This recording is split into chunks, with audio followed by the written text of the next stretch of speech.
There's a moment in A Knight of the Seven Kingdoms during a jousting match when Arion acts dishonorably and mortally wounds his opponent's horse. Our main characters, Dunk and Egg, are horrified. The spectators are horrified. It was unfair, cruel, and unnecessary. But for a brief moment, I caught myself thinking, why are they so upset?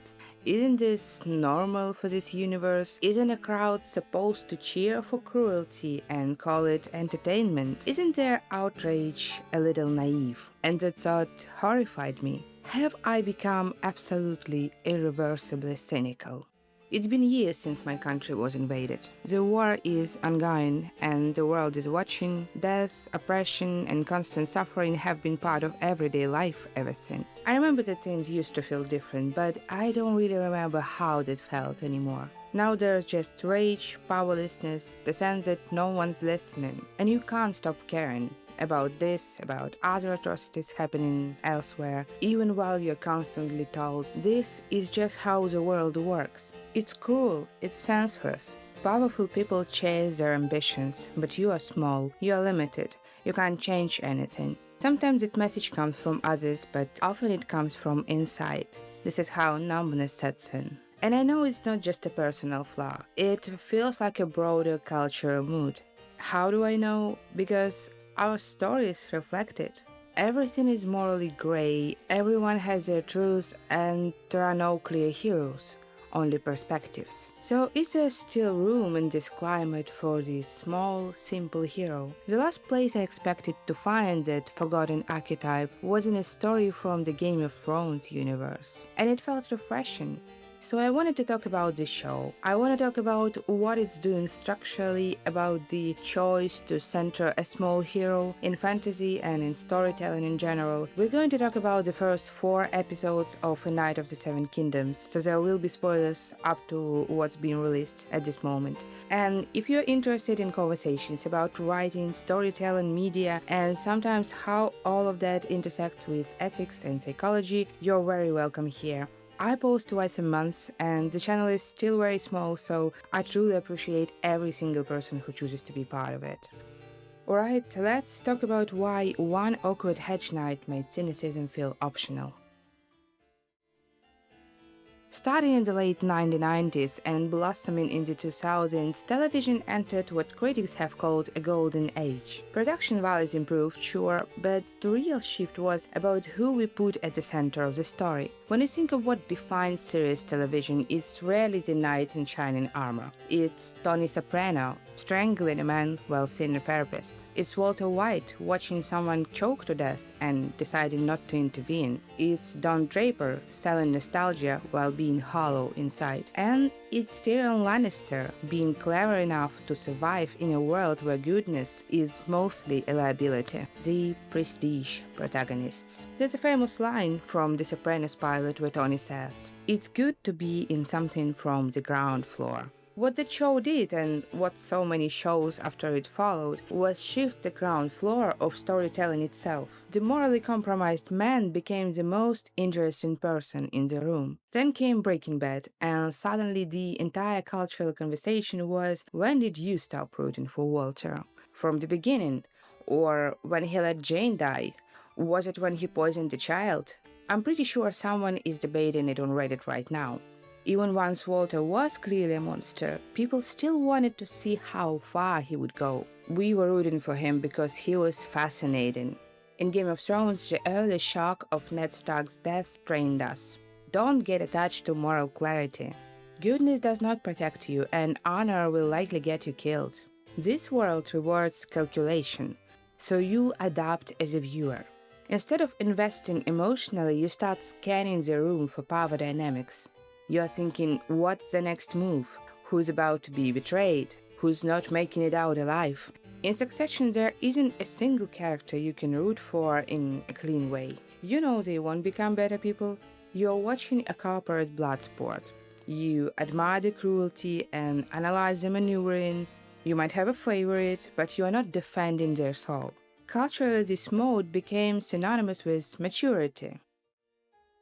I read Peter Pan when I was in elementary school, but there's one thing that never left me. So Peter is fighting Captain Hook. They end up balancing on a slippery rock. Quote, Peter snatched a knife from Hook's belt and was about to drive it home, when he saw that he was higher up the rock than his foe. It would not have been fighting fair.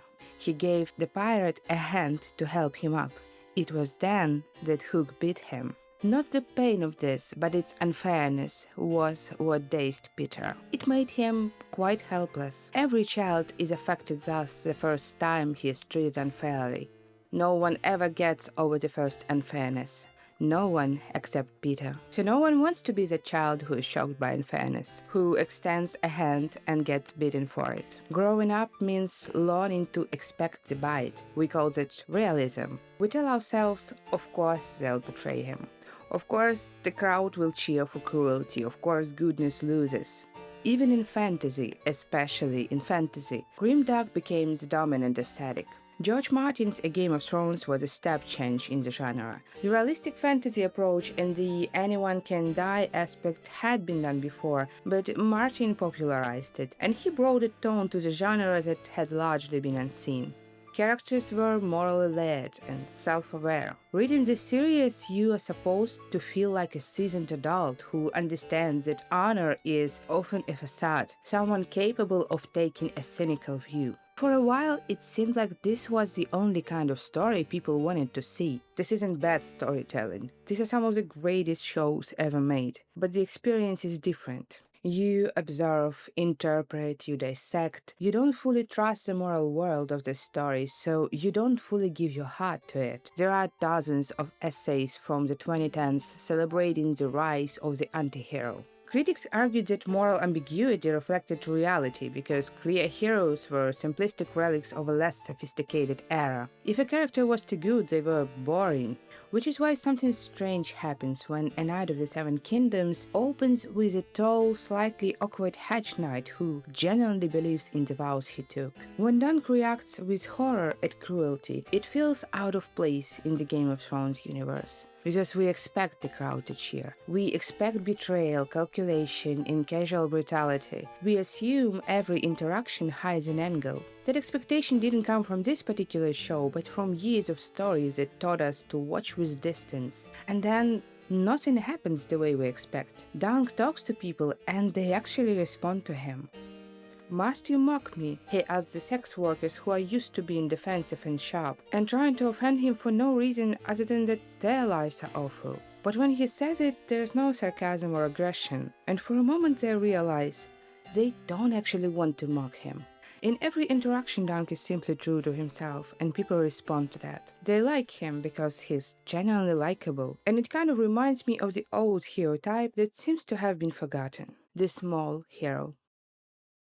A knight defends the innocent.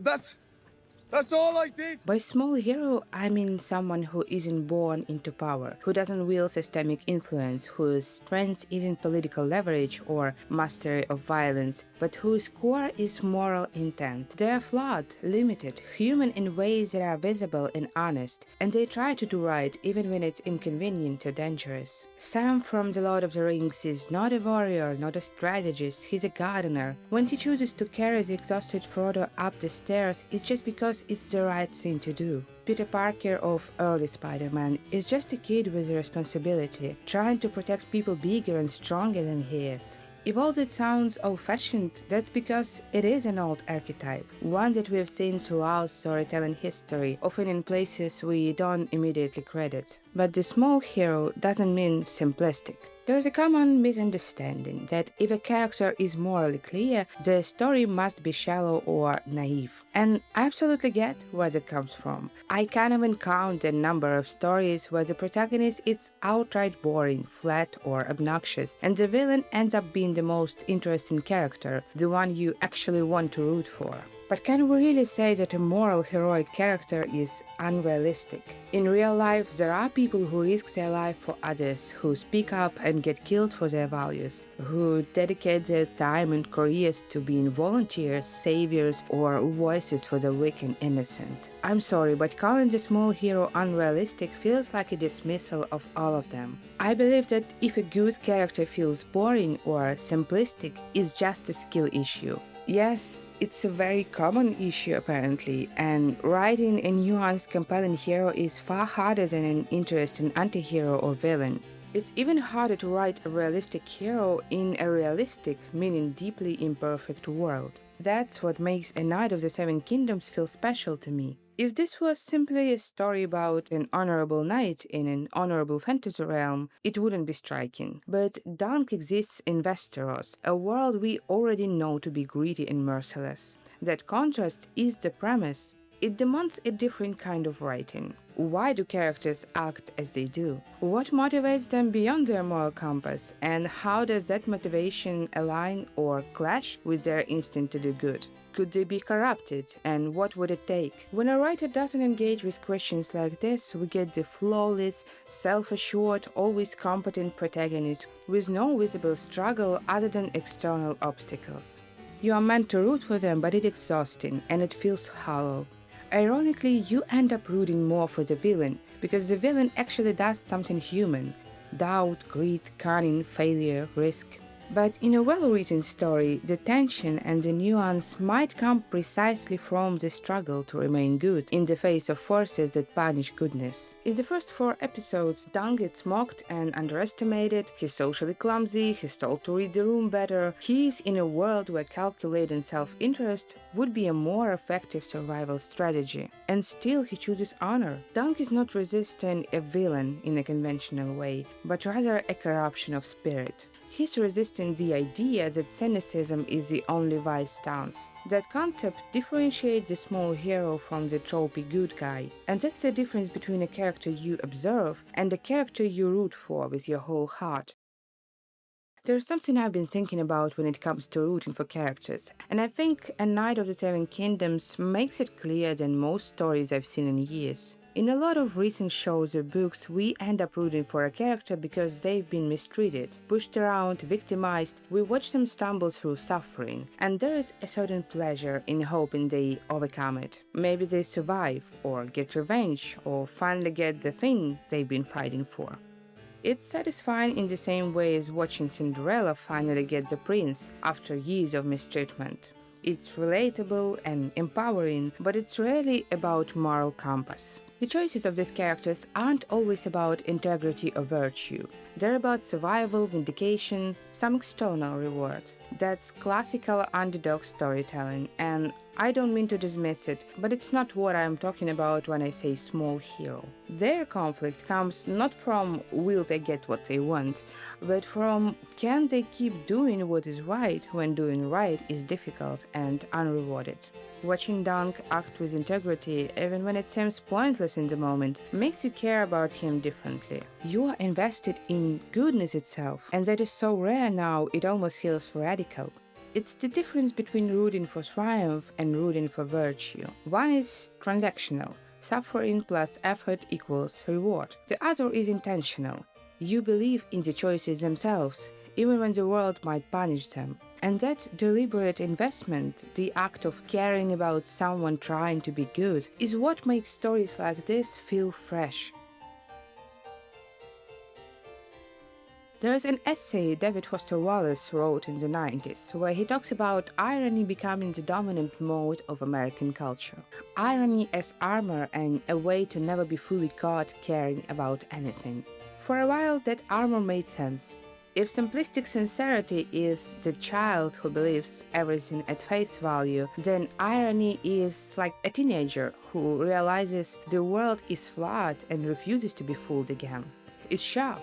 But Wallace suggested something interesting, that irony, once it becomes the default, stops being revolutionary and starts being limiting. If everything's undercut, if every emotion is framed with a wink, then nothing is fully lived. So maybe the arc looks something like this. First, naive sincerity, then irony as a cover, and eventually deliberate sincerity. Not the innocence of not knowing the world is broken, but the choice to care anyway. That's the stage that feels relevant now, because we are not living in an era of ignorance. We are hyper-aware. We are politically aware, psychologically aware, socially aware. After all, we've consumed 2 decades of morally grey television. We've debated antiheroes and analyzed toxic dynamics in comment sections at 2 am. So when a character like Dunk chooses honor, we don't root for him under the illusion that Westeros will reward it, but precisely because we know it won't. That's what makes the engagement deliberate. Dunk stands up against cruelty, and we're not fooled into thinking it's strategically wise. It's not, it endangers him. We know the world is unfair and that good people can lose, and yet we lean forward and say, I hope he keeps choosing this. I hope he doesn't become hardened. I hope he doesn't trade his integrity for survival. That hope is vulnerable, and after years of cultural detachment, such vulnerability feels radical. Ted Lasso became a phenomenon because it was emotionally literate and kind in a cynical industry. Everything Everywhere All at Once ends on an almost embarrassingly sincere note. Kindness and love matters even when the universe is absurd, especially then. I think audiences are ready for a shift. Constant cynicism is exhausting. Detachment can't protect you, but it also isolates you. Deliberate earnestness, on the other hand, acknowledges that the world is complicated, and people are flawed, and systems are broken, but integrity still matters. You can choose how to act even inside a broken structure. Who will stand and fight with me? Has courage deserted the noble houses of Westeros? Do we really have to accept that we're alone? That when we are in need, no one will stand and fight beside us? What if it's not true? What if our lives have real weight and meaning? I will take the Duncan side. Is it a simplistic idea? Maybe. But I find it complex and deep and profound and sophisticated. Must you mock me? I'm sorry if this essay felt too personal or emotional, but that's honestly how I experience the show and the conversation around it. Did you enjoy the show? I haven't read Tales of Duncan Egg, so I'm going in blind, but I actually caught myself anticipating the next episode. And there's another theme the show triggered that I haven't even touched on here. That's going to be its own video, so if you want to be around for that, subscribe and I'll see you in the next story.